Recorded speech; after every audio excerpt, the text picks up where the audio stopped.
વચમાં મહેનત રણુજા વાળાએ ઓછી કરી, પણ પ્રાગટ્ય દિવસ એમનો આજે બીજ વૈશાખ બીજ, કેવું ભજન, કેવું જગતને જગાડવા માટે મહેનત કરી કે ગોમડે ગોમડે મંદિરમાં રામ ભજનમાં, સંગીતમાં નહીં.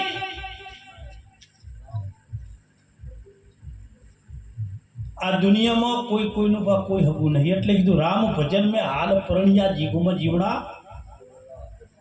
ફેર જન્મ મત લેવણા. કેટલી માયાનું દૂધ પીજા આપણી, કેટલા જન્મ લીધા, તોય ઠેકાણું પડતું.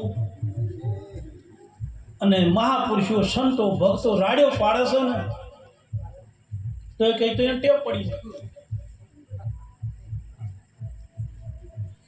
આ તો જેને ભાગ્યમાં હોય ને એને મળી જાય. આ કોઈ નાની વાત નહીં. બીજનો મહિમા આજે બીજને શનિવારે જાવલો જગાયો, માન ભેર સંતોને તેડાયા. કેવો મહિમા! અને આ તો એક એ મહિમા રાખો એટલે વૈશાખ મહિનાની બીજ, બાકી બીજ બારો છે, બીજમાં ના આવે. આ તો એક યાદગીરી માટે તમે બીજ રણુજા વાળો બીજમાં બીજ બારો, એનું આ ભજન થાય. અને એનું ભજન કરતા હોય, એના મંદિરે પૂજા કરતા હોય, દર્શન કરતા હોય, તો વધારે તમે ના પાડો તો કોઈ નહીં, પણ કોઈ દાડો પગ લથડે ને એવો ધંધો ના કરતા. એટલું તો પાળજો જ ના. અને અત્યારે યુગ ચો પહોંચ્યો છે બહાર. આ યુગ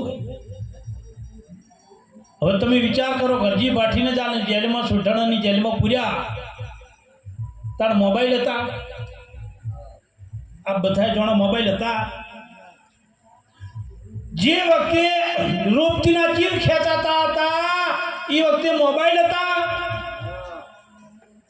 દ્રૌપદીને મિસ કોલ મારવાનો સમય હતો.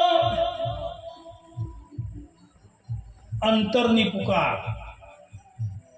અને જાણે આ સંસાર, આ જગત, આ પરિવાર, આ કુટુંબ, આ સમાજ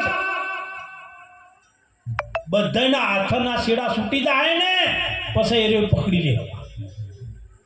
આ બધા છેડા કપાય ને પછી આ પકડી લે.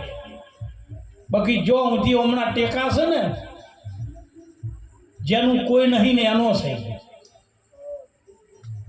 આગળ જુઓ તમે, શાસ્ત્રોમાં જુઓ, ભજનોમાં જુઓ, તો જેનો હાથ પકડ્યો છે ને એનું કોઈ નહીં. એક દરબાર કુળમાં, દરબાર કુળની દીકરી શકુબાઈ, જેનું નામ વિચાર તો કરો કેવી કષ્ટી હતી. બધાને તો કોઈને મોમેરા, નરસિંહનું મોમેરું ભર્યું, મીરાબાઈનું ઝેર પીધું, સુંદરમાને કડામથી તાર્યો, પણ શકુના તો ઘરના વાસેડા વાળે વાસેડા પા. કેવું ભજન હશે! ભજન આપણું હોય ને તોય તો આવે ને. ખેતર હોય ને તો વેરો આવે કે ના આવે? અને ખેતર હોય તો 2000 રૂપિયા આવે કે ના આવે ખાતામાં? ના હોય ને શું આવે? એમ જેનું ભજન છે ને એને આવવું પડે છે.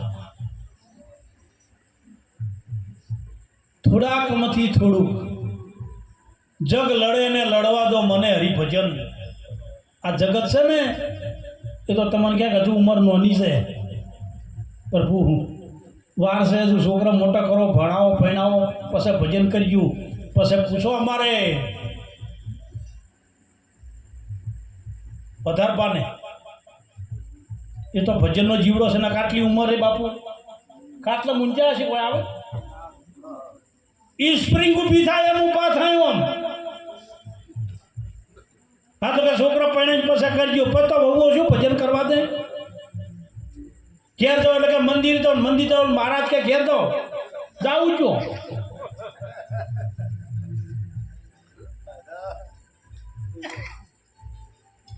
વરહાળામાં પગ શેડી હોય ને તો વરહાદ થાય ને તો ખાનું ના ઉગે ઉગે એમ ચીલો પાડી દેવો પડે.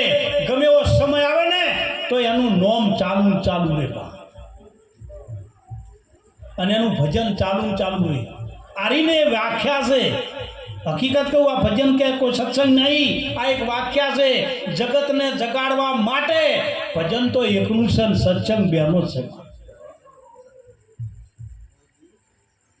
અને બીજું કોઈ ના કરે તો કોઈને નડ ના ને. બાકી તો તમને ખબર છે જે કરે છે ને એની કોઈને ખબર નહીં પડતી. એ તો એ જે કરતો હોય ને, જો તમને એક વાત કરું કે કોઈ હથિયાર ઘડે, તરવાલ ઘડે તો એ ઘડવા વાળો વાપરે બીજા વાપરે?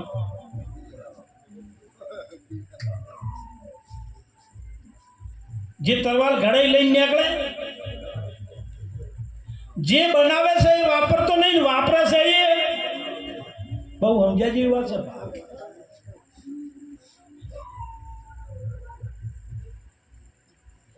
એક સોનાનો દાગીનો આવો પિત્તળનો ઘડો છે ને, ઘડામાં પડ્યો હતો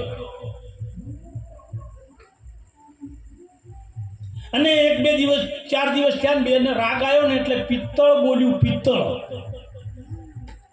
કે તું આ જે દાગીનો બન્યો હોનાનો એ એકલું હોનું જ છે કે ના તોબું આવે? તો કે તોબાને શું કોમ ભેળવો છો? કે ચમ કે મને ભેળવો તો તમારું વજન ના વધે. પિત્તળ શું કહે છે? મને તમારા ભેળું ભેળવો તો વજન ના વધે કે વધે ને? અને મારો કે ભાવ વધે. પિત્તળ શું કહે છે? મારા 75 આવે, આ 10-20 રૂપિયા થાય છે કિલોમાં, અને પેલું તોલાના. મુદ્દો વાર રાખજો બા. હોનાને કે તારા ભેળું મને ભેળવે ને તો તારો વજન વધે ને મારો ભાવ વધે. હવે આપણો હોને શું જવાબ આલ્યો? હોનું શું બોલ્યું કે તારી બુન વાત સાચી, તને હું ભેળવું તો મારો વજન વધે, એમાં કોઈ ફેરફાર નહીં, અને તારો ભાવ વધે. પણ ગોડી મારો કેરેટ ઘટે એનું શું? મારો કેરેટ ઘટે, કિંમત ઘટે, વજન ઘટે, વજન ઘટે, મન ઘટે, મર્યાદા ઘટે. બા એવો વજન ના કરવો. આ બધું ઘટે ને એવો વજન. તમારે જેનું ભજન કરો છો એને ખબર જ છે. શું કામ કોકને બતાડવું છે આપણે? કોઈ કે ભગત છો કે હા, કે ભગત નહીં કે ના. કબીર સાહેબને કોઈ કીધું તું તમે બધાના ગુરુ છો કે હોય? તો કે મારે તમારો ગુરુ થઈ જવું છે. કબીર સાહેબ કે આથી તું મારો ગુરુ. આટલી જ વાત બા. કારણ કે જો સમજણ છે ને એ વાત આખી જુદી છે, સમજણ નથી એ વાત જુદી છે.